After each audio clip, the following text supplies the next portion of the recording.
Hello everyone and welcome to a quick Gimp tutorial. In today's video I want to show you how to save Gimp as JPEG. This is actually quite simple. First I open Gimp and here I have an edited project that I want to save as JPEG. How do I do that?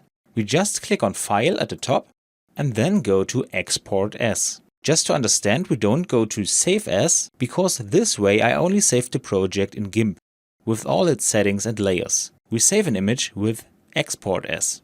Now I select the storage location, assign a name, and now we select the File tab. To do this, I click on Select File Type and search for JPEG.